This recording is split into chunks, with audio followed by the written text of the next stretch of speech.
Okay, so good morning, one and all. So in the previous class, we have seen about a few example on canonical structure, canonical cover, say minimal cover, right? So now we will understand two other topics which are called here lossless join, decomposition, and dependency preserving. Dependency preserving decomposition. Right. So these two topics are very important, right? And a bit confusing as well. So just pay attention, right? And we will finish. So after completion of these topics, we will move on to the normalization part, right? And normalization will be, almost finished. So we'll understand these two topics now. The first one, lossless joint decomposition. Right. So, why we use this lossless joint decomposition, or what's the basic purpose of this one, right? So, understand now what we are moving to the phase where we decompose our relational table. Decomposition means we are breaking our relational table, and then we can say that we recombine the relational table, right? So, understand what happens. For example, we have our relation R, right? This R relation have some set of functional dependencies F, like that, right? Now understand, I want to decompose the relation. We understood why we break down the relation, right? In the very beginning, we understood we have different types of anomalies, right? To avoid those anomalies and redundant element, tuples in the table, we have to, break down our relational table. For example, understand, we have decomposed our relational table R into two relational tables, R1 and R2, sub-relation tables, right?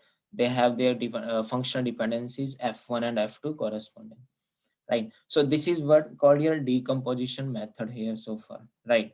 This is what we have decomposed our relation R table into two different relation tables, right? So what actually happens? See, this is what lossless join. Join means, now understand, once we have decomposed the relational table, right, and we have performed some queries, understand about the real, practical database, what actually used to happen when we have a big relation table R, right? And we have certain anomalies in this relation table. What we used to do, we break this into two, R1 and R2, right? We have now two tables for corresponding R, right? So definitely, and this is obvious, whatever functional dependency is being supported by the original relation table should all be preserved here as well.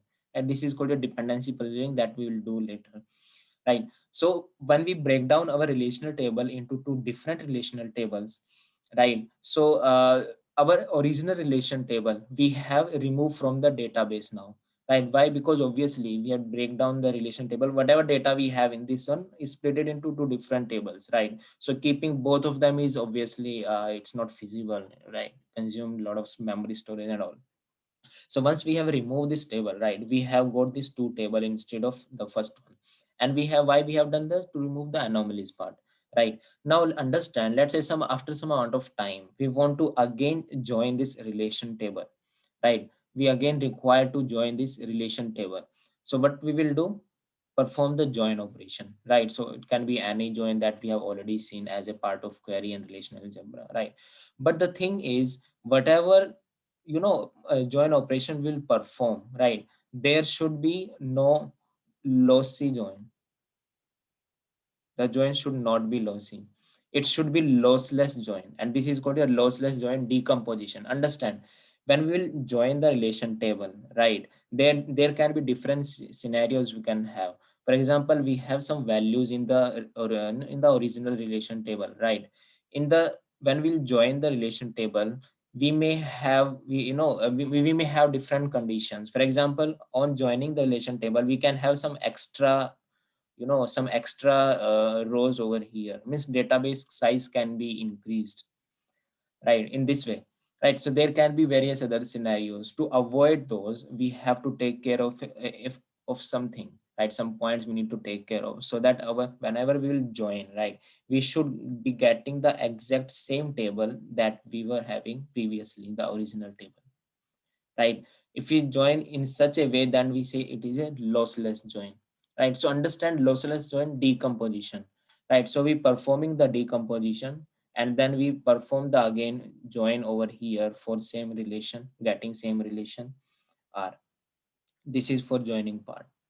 And when we join the table, we should get the relation R and F functional dependency.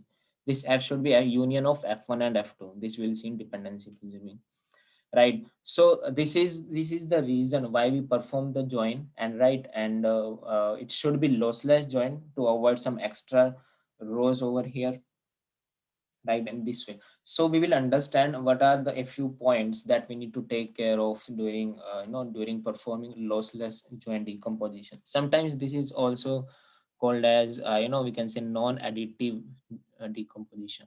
Non-additive, right? In the books you may find this term in same, right? So after, so what we have understood, so after decomposition of parent table, for example, this is our parent table, right? If we rejoin the subtables, if we rejoin the subtables, we we should get same parent table, right? Then it is lossless join. If you are not getting exactly same, probably this is lossy, right? In this one lossy, we can have extra rows, we can have less number of rows than original, or it can have any other condition, right? Okay, so hope understood so far.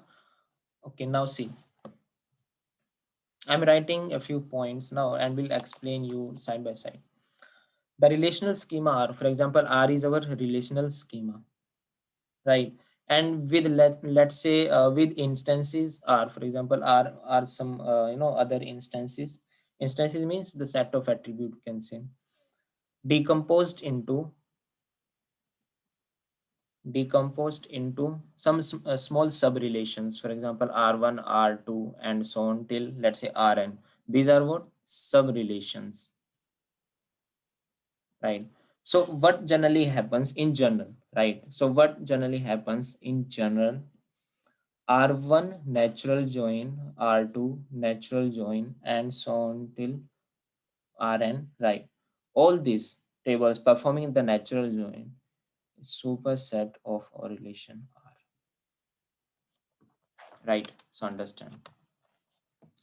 It means what we know, this mathematical operators functioning, right? So when we perform the natural join, it's all about your instances mean all the row values that we are having, right? On perform the on performing the natural join of those sub relations that we have split our relation R into, right? So when we split them, what we can have this one, see, it means what, right? So the number of rows which are present in this one when we perform the natural join of sub relation, it can be more, right, or it can be equal to R, right? This is what the open side means towards this one. This it means the size is large for this one, right? So understand now, in general this is way. If I say R1 natural join R2 natural join R3 and so on, this one if equivalent to R, if this scenario happens, then this is called what? Yeah, this is called lossless join decomposition. Lossless join, and this is what actually we target for, right? Right. So performing the natural join, whatever values we have, instances of relation R means all the values in this joining result should be equal to our original one, right? So this is the one point. The other point says, if we perform the natural join, right, R1, R2, R3, and so on, and we get this scenario, it means what? Understand? Means this side have more element and this side have less. What will happen when we perform the natural join? We get some extra rows in our in the we get some extra values in the instance of our R relation in this complete set relation, right? Those extra rows are sometimes called as spurious tuples. Spurious tuple, we understand how they are coming, right? So when we have such type of scenario, right? So remember, this is called your lossy decomposition.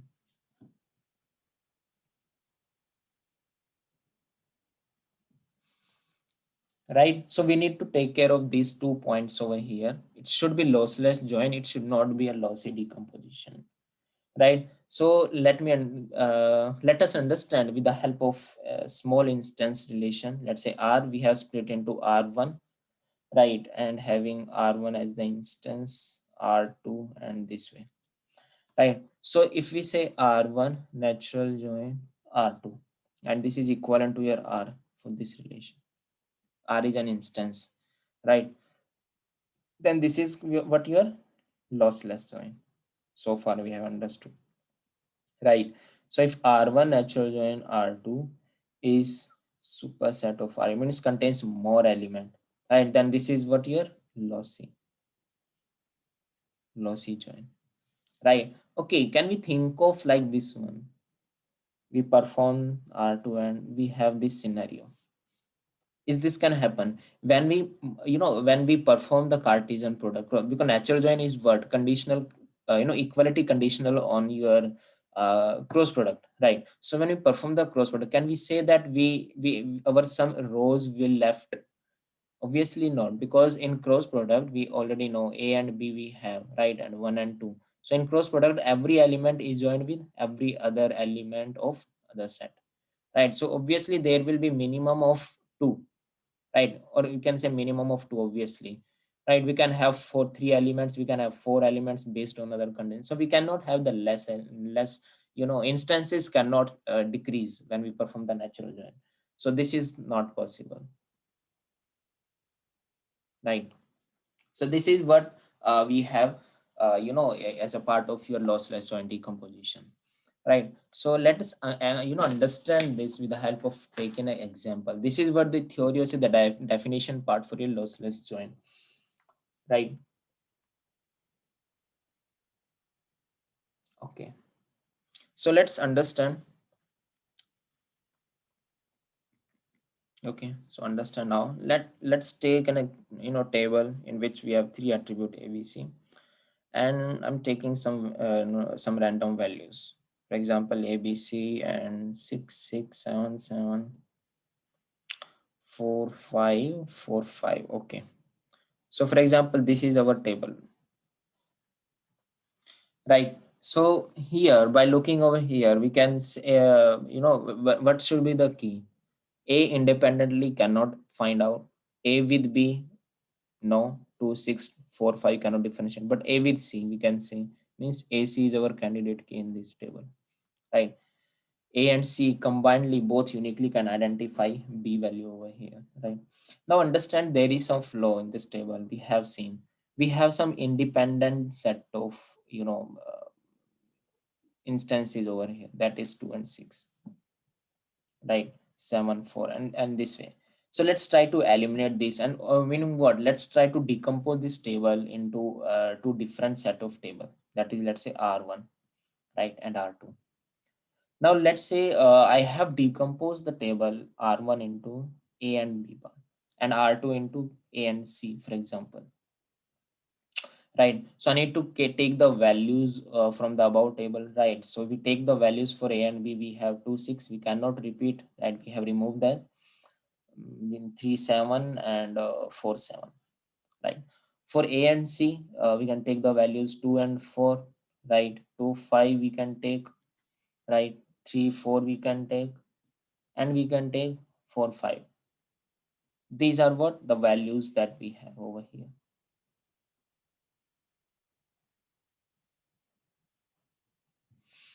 right? So these are the values we have got so far.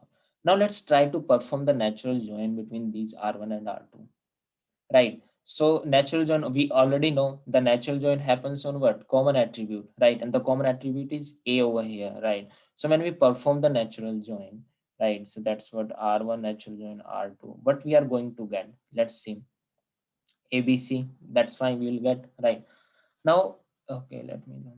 Okay, see now, natural join is on common attribute. So 2 and 6, okay, 2 and 6 are here, right? and 2 and 6 when we go with here, 2 is here, right? So it will be joining because a values are same. So 2 6 4, 2 6 4. In this way 2 6 5, 2 6 5, all we know how to perform the natural join. 3 7 4, 3 7 4, and 3 7 4. Anyone else? No. 4 7 4 7 5, 4 7 5. Any other scenarios possible? No. So look at these values. Is this equal to our original relation R? This one? Yeah. So every value, there is no extra tuple over here, no less tuple in this natural join, right? So it means what? This decomposition is valid, and this is lossless join decomposition, right? Understood? So now let's take another decomposition set, and let's understand why and how it is lossless. Okay, I think this should be visible over here. Instead of splitting in these two, for example, let's split in R1 in A and B, likewise, and R2 in not A, C, let's take B and C,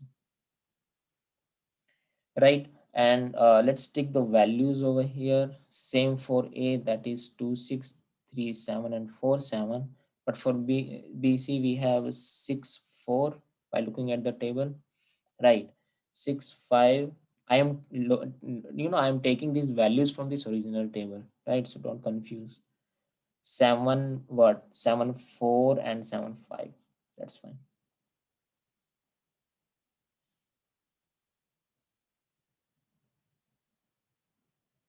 Right. So in this way we have taken. Now let's perform the natural join R1, natural join R2, and let's see what happens.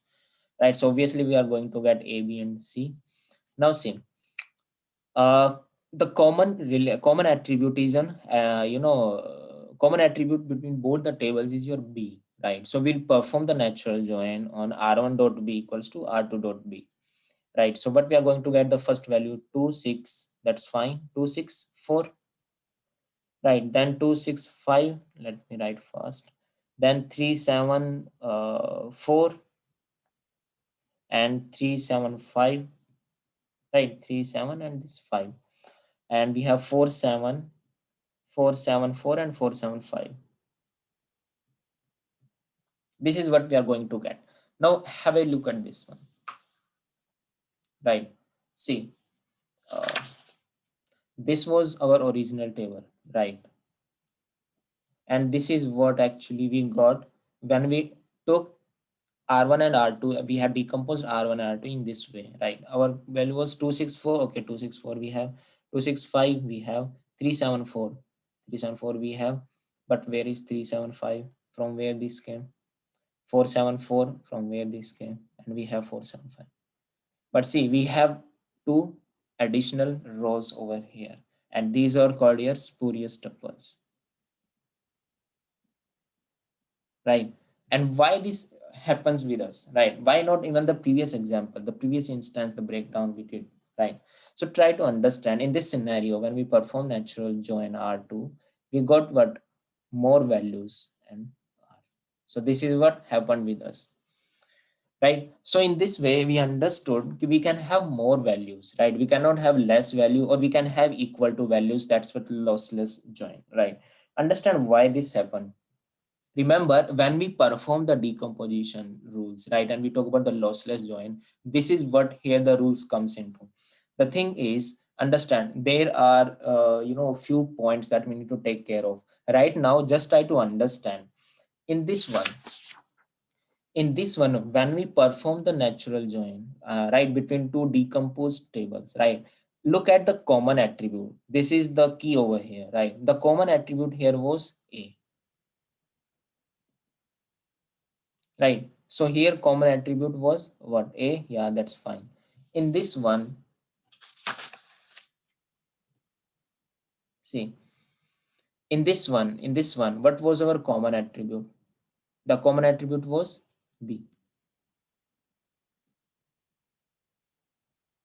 Right. In this question, right, in the very beginning, when we identified our AC's candidate key, the functional dependency given was A determines B.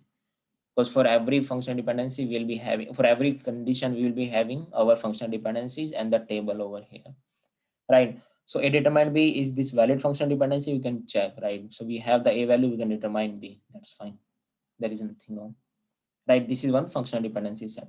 So understand, when we perform the natural join, right, or in these scenarios after breakdown, decomposition, look at the common attribute part over here, right? So the common attribute, if the common attribute, understand properly, listen properly, if the common attribute is not a key in any of the table, if common attribute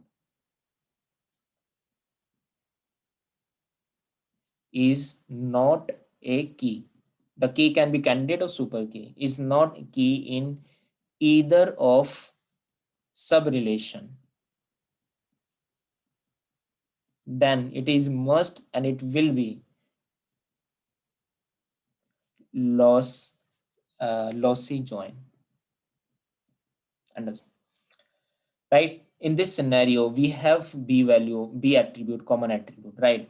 Understanding this first one, the common attribute was A. And by looking at the functional dependency, A was the what key over here. If we have the functional dependency set A determines B only, it means what? A is the key, only then it can determine B value over here, right?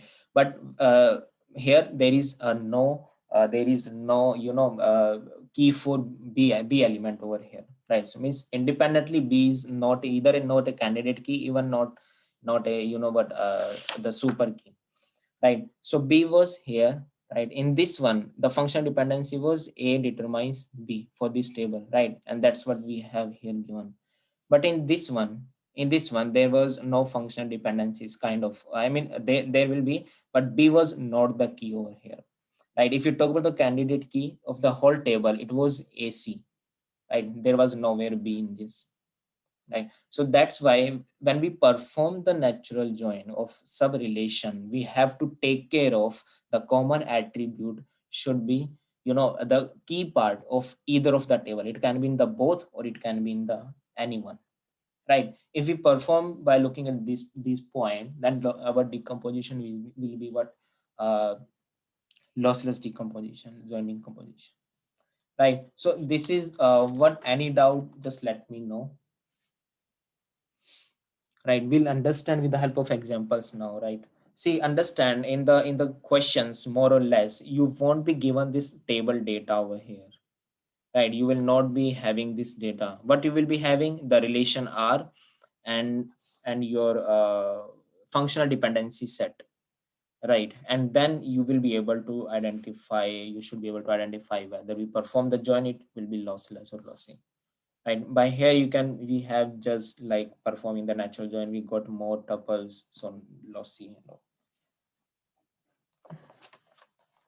right? So understand, now let's move on to the question where we'll not have the table, rather we have the function dependency set only. Let's say our table is A, B, C, for example, right? I'm saying function dependencies A determines B. This is my functional dependency set, right? Now I have breakdown R1, A and B, right? And R2, B and C. This is what we have understood, right? So understand here, the common part. What the common part? That is R1 intersection R2 is what? B, right? R1 R2 intersection is what? B over here, right? So now try to find how we find out whether can identify other attribute, that with the help of closure part. Find the B closure, right? What is the B closure? B, right? So B closure is only B. For example, here we are not having A value, nor that we are having C value. So B is not a key either in R1 or in R2. So this decomposition is what? Lossy. But for example, let's split into let's say A and B, right? And R2, A and C. Now see, what is the intersection part? R1 intersection R2, A, right? And find the A closure now. What's the A closure? A and then B also. That is A and B. Now this A and B, is what the key for this one over here. Means from with A we can derive other attribute, that is B. This is for R1. Hence this decomposition is lossless. Right. So now this is what we have understood for bolo. So we won't check for R2. No, if we find in any of the, I said in either of the table, right? So in either of the sub relation, not in both, right? If in any one you found, you can say it's a lossless, right? It can be in both, it can be in any R1 or R2, but it should be there in any one. Sir, you just told both, and before that you told either. So what it is? Both, no, see, intersection, we find the intersection of both of the table and we And found a common attribute, right? yeah. This common attribute, find the closure of common attribute, right? And see in any of the table if we get the all attribute set, right? For example, we got the A closure of all attribute set of R1, right? So we say that A is the A, from with the help of A we can derive other attribute, that is B of R1 table, right? So we can say A is the key and it is present in R1 table. Hence we join this one, both the table. When we join, we got lossless join. And sir, if the scenario was A closure is equal to ABC, then A closure, okay, A closure ABC you will get, right? So definitely it can be both, mhm.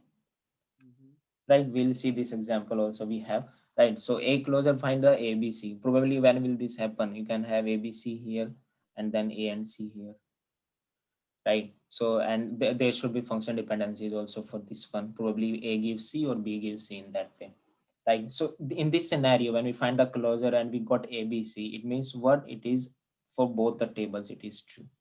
The key can derive both of the tables attribute. Right. So Okay. let's understand more. Right.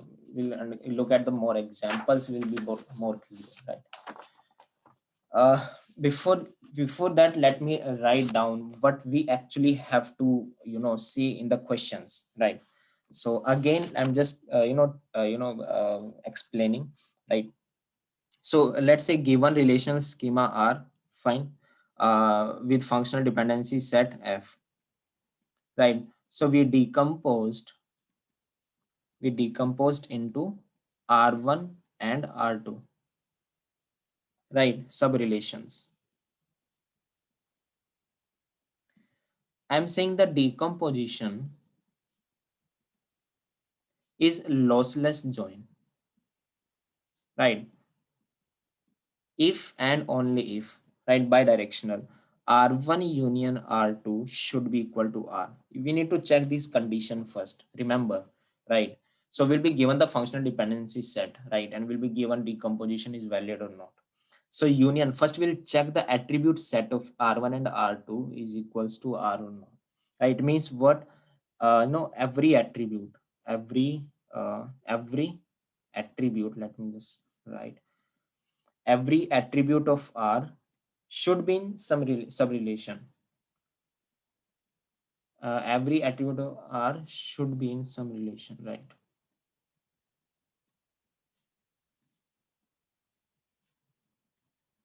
Means there should be a presence of attribute. For example, understand A, B, C, D, E. Right. So A, B, C, D. I have decomposed into R1, that is A, B, C, and R2, that is C, D. Right. So see here, when we perform the union, R1 union R2, what we are going to get for attribute A, B, C, D. But where is E? We have missed E. Right. So blindly we say this is lossy.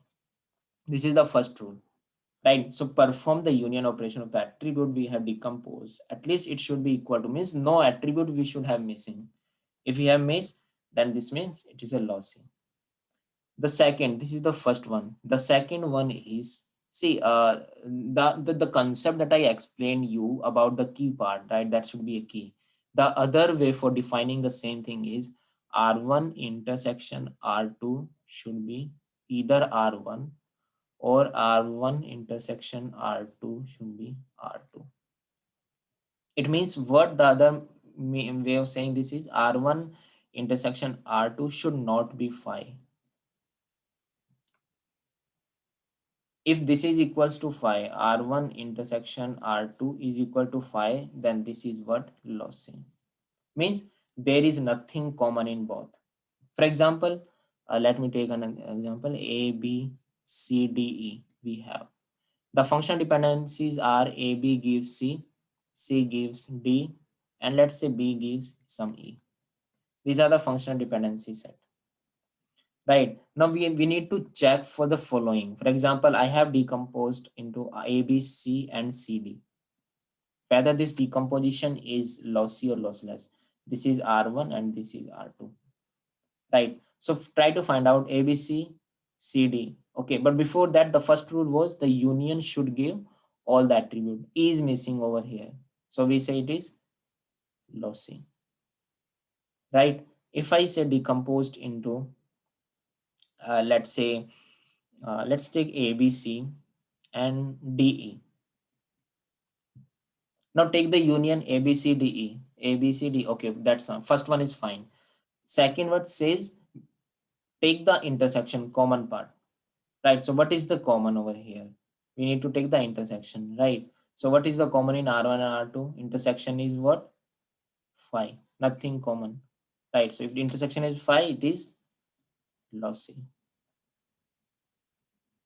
Right. So take more example. Let's continue with this one.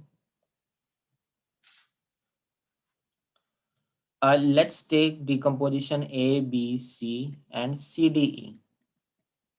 A, B, C, and C, D, E. Right. So union A, B, C, D, E. Okay, that's fine. We have all A, B, C, D, E. Right. Now let's check the intersection part. The intersection part is what? The C. Right. So R1 intersection R2 is what? C. Right. Now understand, we have found the intersection, but this is not sufficient. This intersection should be determining either of the table. And that's how we'll find the closure. Closure with the help of given functional dependency. So find the closure of C. C closure by look at this one. C gives C, D. Anything else? No. But C, this is cannot be a part of this even this. Right. For this one, we should have E also. C should determine E also. Means C closure should contain E also. But that's not. Even in this one, C, there is no C or D, or there is no A and B in this one. Right. Being something in common, we are is lossy. Why? Because any of one is not able to, determine the complete either relation, right? Or otherwise, or other way of saying this is C plus is not a C closure is not super key. It's not super key for either of R1 or R2. That's why this is lossy, right? Okay, understand A, B, C, D. For example, take some random and take BE. Let's take BE. Right. So first part A, B, C, D, E. Yeah, that's fulfilled. The second, take the intersection part. So what is the common over here? B. Right. Anything else? No. Now find the B closure using these functional dependencies. B closure is B and E. Right. B gives B and E, and yeah, that's it. Right. But see now, still this is lossless join. Why? B gives B and E, and this is contained in this relation R2.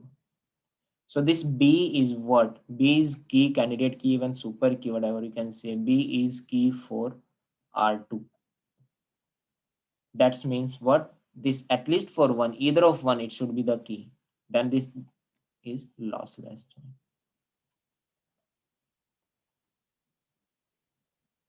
Understood how? Right? So we have solved so many examples over here. Right? Any doubts so far? Okay. Okay, understand now. For example, we have the scenario where we decompose into two relation, right? If we have more than two, three, four, five, and so on, right? So how we will do the scenarios, right? Okay, let's take one example from that. Let's say we have A, B, C, D, E, F, G, H, and so on. Let's say take this big example, right? I have the set of functional dependencies. A, B gives C, right? B, C gives A, C gives B, B gives D, D gives E, F gives G, H. This is what we have, right? Now I have given, you need to check whether this decomposition is lossless or lossy. We have A, B, C, R1, R2, D, E, F, R3, B, and D, R4, F, G, H. Right now, if we have more than two, decomposition sub relations over here, how we'll check? See, approach is same. See, we have performed this one. Why? Because when we join, right, when we'll join, right, we should get what original table. This is our logic says, right? So now let's try to join and let's see in the last, are we getting the same at all the attribute? We are not missing anything without any conflict, right? So for that, let's check out the common part, right? Which table we can join, since the join is a binary operator, right? So we can join only two table at a time. For example, A, B, C, okay, and C, B, and D, for example. Can I join these two tables? If I want to join these two tables, right? So the common attribute part is B. Find the B closure. It should be able to, or it should be the super key for any of the table, right? So B closure is what? B gives BD, and we are not required to calculate because BD we have already achieved over here in this relation table. That means what? B is the super key for this relation. Hence, we can join them. If we'll join, what we are going to get? A, B, C, A, B, C, and D. What are the rest? D, E, F, and F, G, H. We have got three tables. Right now, okay, let's join this one, whether we can perform the join or not. See, there is no, it's not a kind of logic or way that you have to do. Anyhow, you perform any of the set combination first, and at the last, you should have all the attribute. This is what, for example, if I check out here, what's the common? We have D common, E and F. No. So what's the D closer? Look at this. D gives D, E, F. And this is what we have got over here, right? Hence this D is what the super key for this table. Hence we can join. But what will happen when we join? A, B, C, D, E, F, and left with F, G, H. Now see what is the common in both of them. The common is F, I guess, only. So let's find out F closer.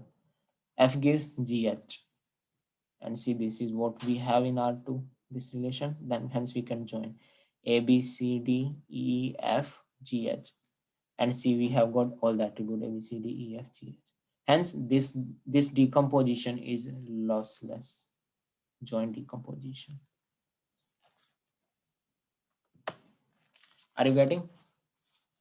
Right? So in this way we can identify and say that the joint decomposition is lossless, right? There are more examples. I mean, if we can we can do that, but before that, let's move on to dependency preserving, right? So this is what all about your lossless joint decomposition. And if you have any doubt, just let me know. Okay, so let's move to the second part, that is your decomposition, dependency preserving decomposition. See, lossless join is, although it's not so difficult to find out, but dependency preserving, it's a bit of difficult, let's understand, right? So understand that properly, why it's different, and a small, we need to take care of a few things over here.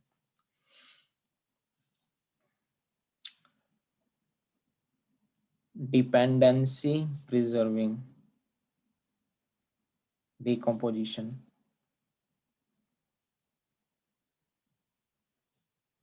Right. So what actually it is? See, as we says, we have done dependency preserving, right? So whenever we perform the decomposition part, right, the dependencies should be preserved, right? We should not lose any functional dependency, right? So we have seen, like when we break the table, right, we decompose the table, the two function dependencies are also we are having. For example, R with function dependency F, right? So when we break into R1 and R2, right? So we have function dependency set F1 and F2 for R2, right? So in this way, when we perform the join, right, we want to get the original relation, but the function dependencies will be this one for F1 union F2, right? And this should be obviously equivalent to your what this original F bar. If we have this scenario, we say dependencies preserved over here, right? So but let's understand in generalized way. For example, R is our relational schema with F as your what set of functional dependency, right? So we decompose into sub relations, right? For example, let's say sub relations R1, R2, and so on till Rn, right? So assume functional dependency set of sub relation now. This is what for the relation we have to assume the functional dependency set, right? So let's assume FD, that's functional dependency set of sub relations, be what F1, F2, and so on till Fn respectively, R1 for F1, R2 for F2, right? So what we used to say in general,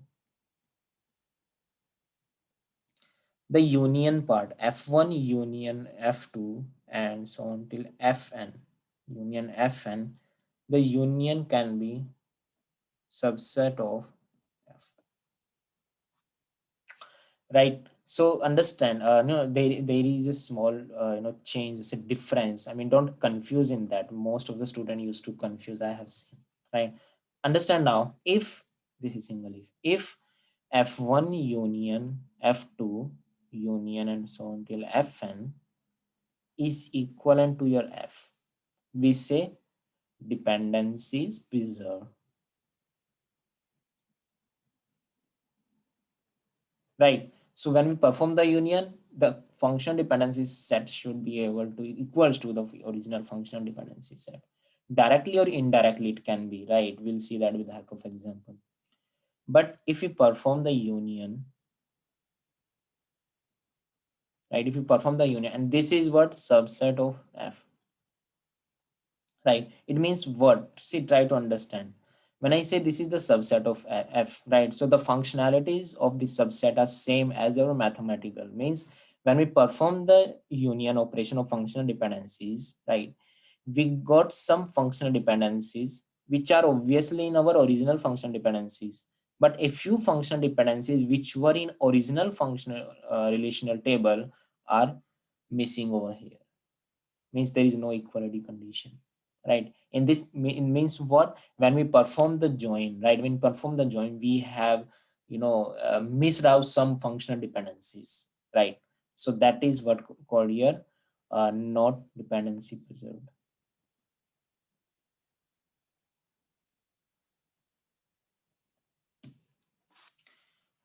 right? So in general we have this one, and we have the sub cases here, right? So in the same way we can understand by taking two sub-relations and their corresponding functional dependencies. For example, we have R relational and with F set of functional dependencies, right? We have split into R1 with F1 and R2 with F2, right?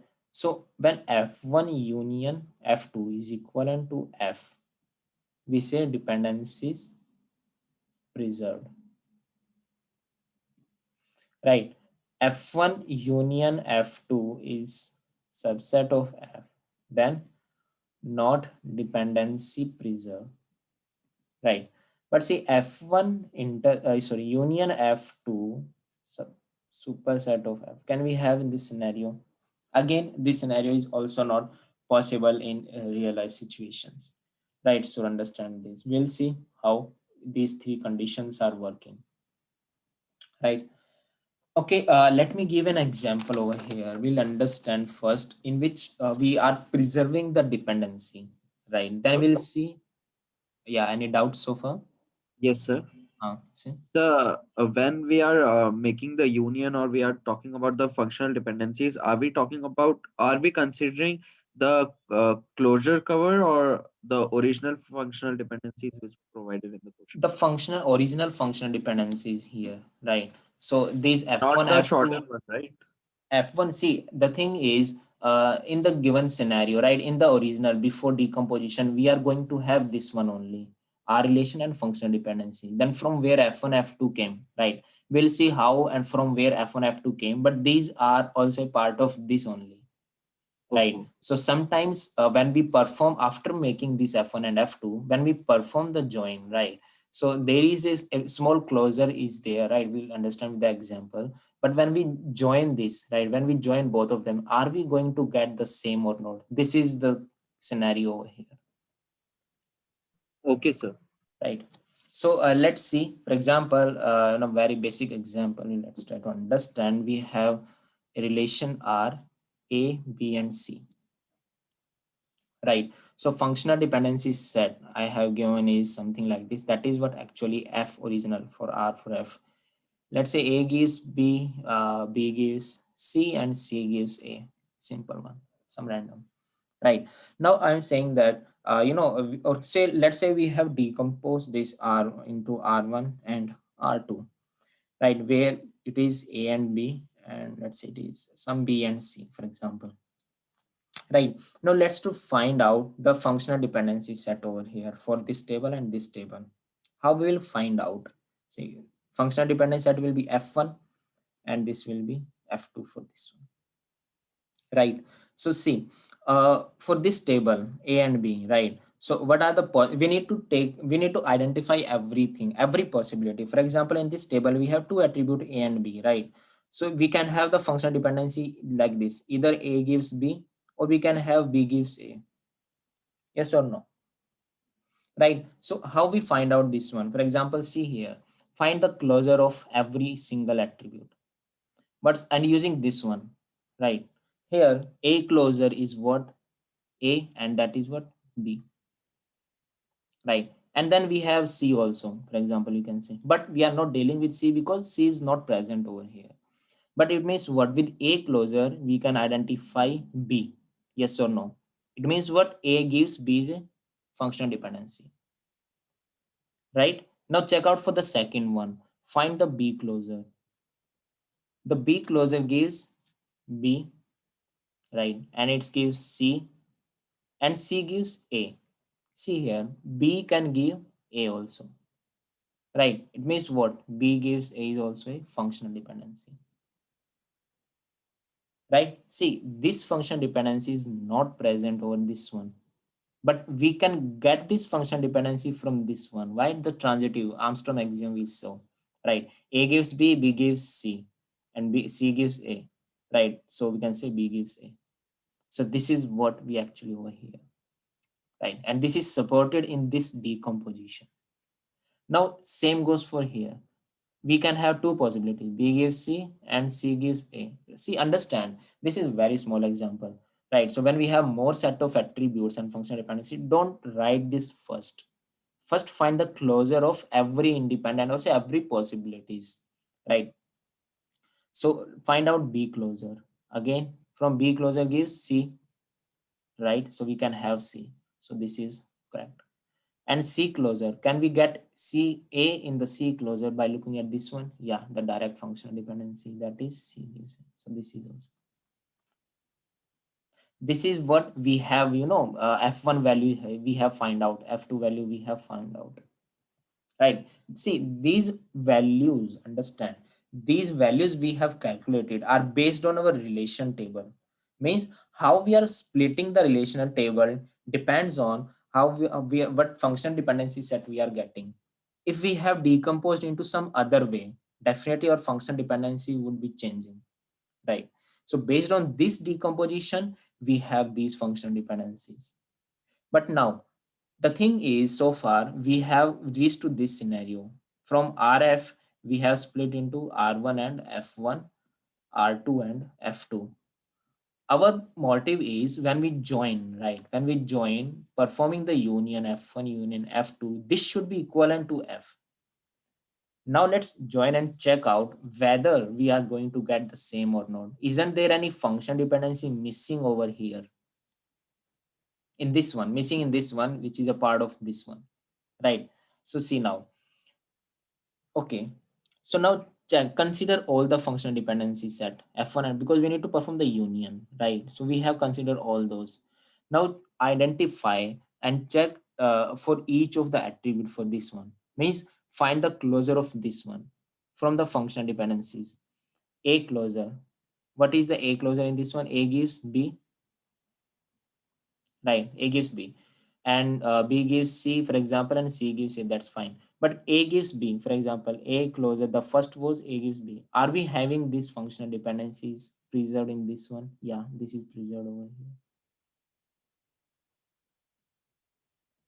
right? So understand now, B gives B, B gives A. Is this valid functional dependency or not? If you want to check, right, you need to cross check both of the possibilities, right? So whatever functional dependencies we have received over here, right, it should be available in this one. Means it should be possible from this one and both. If we are functional dependencies that we are having over here, it should be part of this one also, right? So check, F is derived from F1 union F2 or not, right? So this is F is derived from F1 union F2 or not, right? Can we check for B gives C, right? So for this one functional dependency, find the B closure. What is the B closure? From looking at over here, B gives C, so this is preserved. C gives A, right? So C gives A, definitely can see over here. C gives A is already there. Hence, the decomposition dependency is preserved here in this type of decomposition. Just have a look. Uh, you will be more clear when we'll do one more example,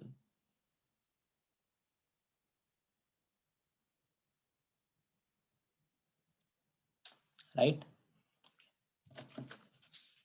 This was a simple example. Probably you might be, having, maybe you have some sort of doubt I can think of, but it will be all clear when we'll do this example, right? So after this example, let me know if you still have any doubt.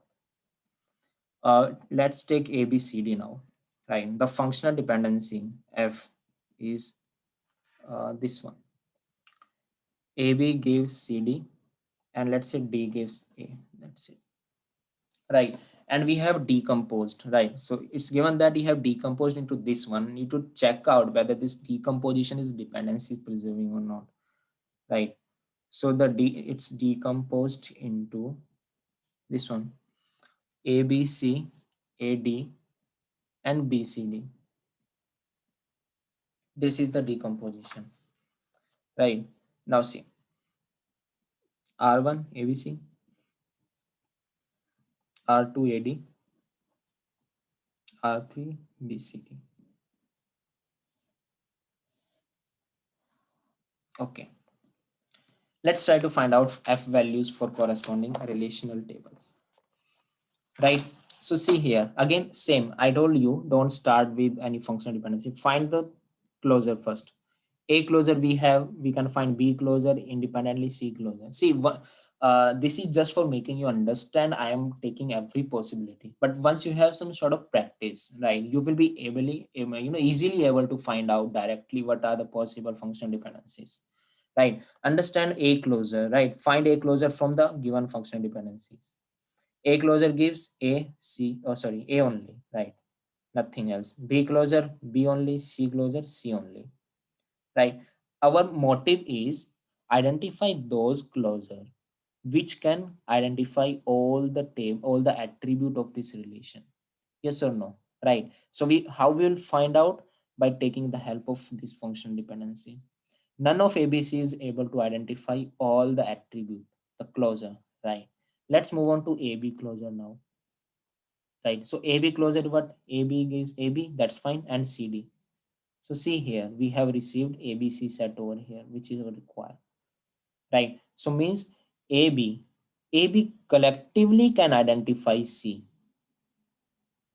Yes or no? So this is what my function dependency, right? So what are the other possibilities? Let's check it out. BC closure. So BC gives BC, but nothing else.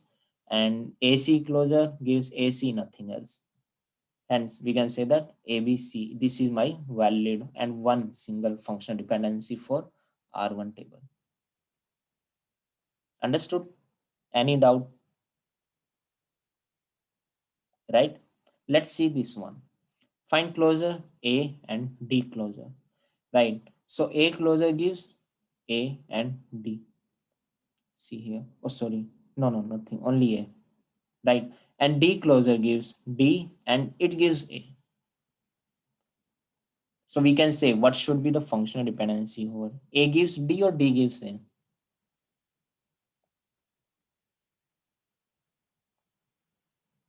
A gives D is correct. Yes, anyone?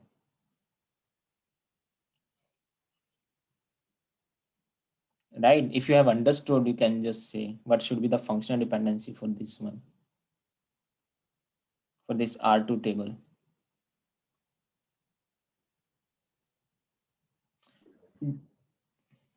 Say anyone?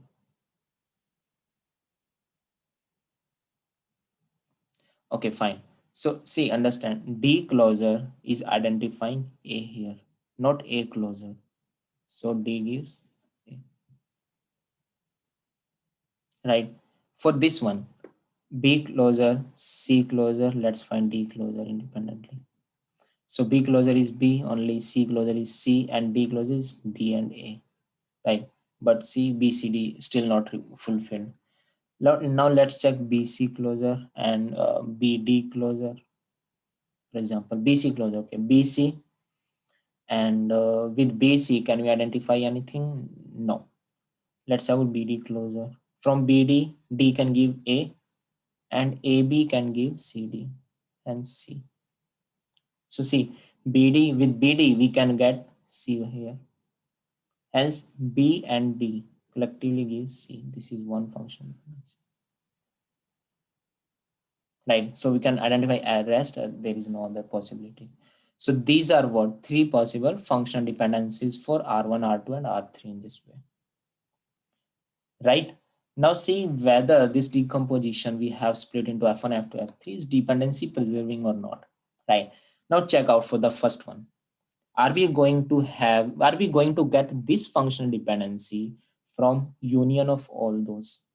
Yes or no? This is what we want, right? For that, obviously, find the AB closure. It's a kind of membership test, right? So we have done that membership test, whether this is a member of this complete functional dependency set or not. How we'll find out? Find the AB closure by using these set of functional dependencies, right? So AB closure. Understand now? AB closure. Find out with this one AB, right? With AB we can get C, right? And anything else, can we get D from anywhere? No, because D is on the left hand side part of every function dependency. So with AB we have ABC, but see here, if we find AB closure here by using this one, we have ABCD. Understand, this D is missing here. This some D is missing over here. Hence we say this is not dependency preserving.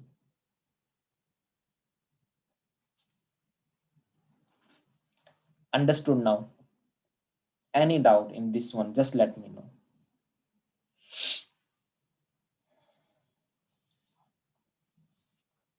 Yes, please, you can unmute yourself and let me know if any doubt you have this one. If not, I'm giving you two questions, right? And practice and find out decomposition is lossless or not. Sorry, lossless plus dependency preserving, important. Sir, Same. sir, in the previous example, you took only AB closure. Why not BD closure? You can take out any. All these will be No, in covered. that example only, which we were doing, ABCD wala. Okay. Yeah. See, Here understand in the question, right? You have all the set of function dependencies. If you are yes. missing even a single functional dependency, it's not dependency preserving. Okay. First we considered AB closure and we found it is missing, so we directly moved Directly on to the sets, result. not dependency preserving. Right, Okay. you are not required to check the second one, might be available over there, that's no issue, but at least one is present which is missing, not dependency preserving it is. Okay, sir. Okay, got it. Right. So for this one, for example, A, B, C, D, E, right? The functional dependency set F is this one, something like A gives B, B gives C, C gives D, and D gives B and E. Right. Decomposition is this one. AB, R1 AB, R2 is your BC, R3 is CD, and R4 is DE. For decomposition, breakdown into 4. Right. So check out whether this decomposition is dependency preserving or not. The second one is for the same question, right? I mean the same relation table.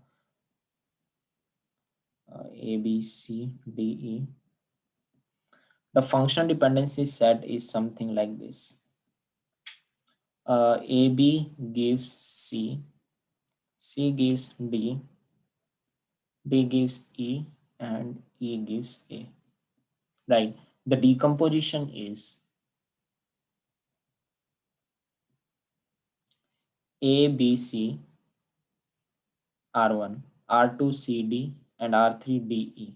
3 decomposition. Okay, fine. Right. So identify for those both of the question which one is dependency preserving and which one is not dependency preserving.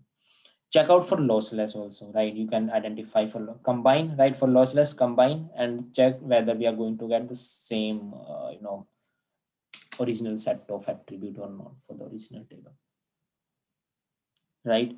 So with this one we have finished our lossless join and dependency preserving decomposition.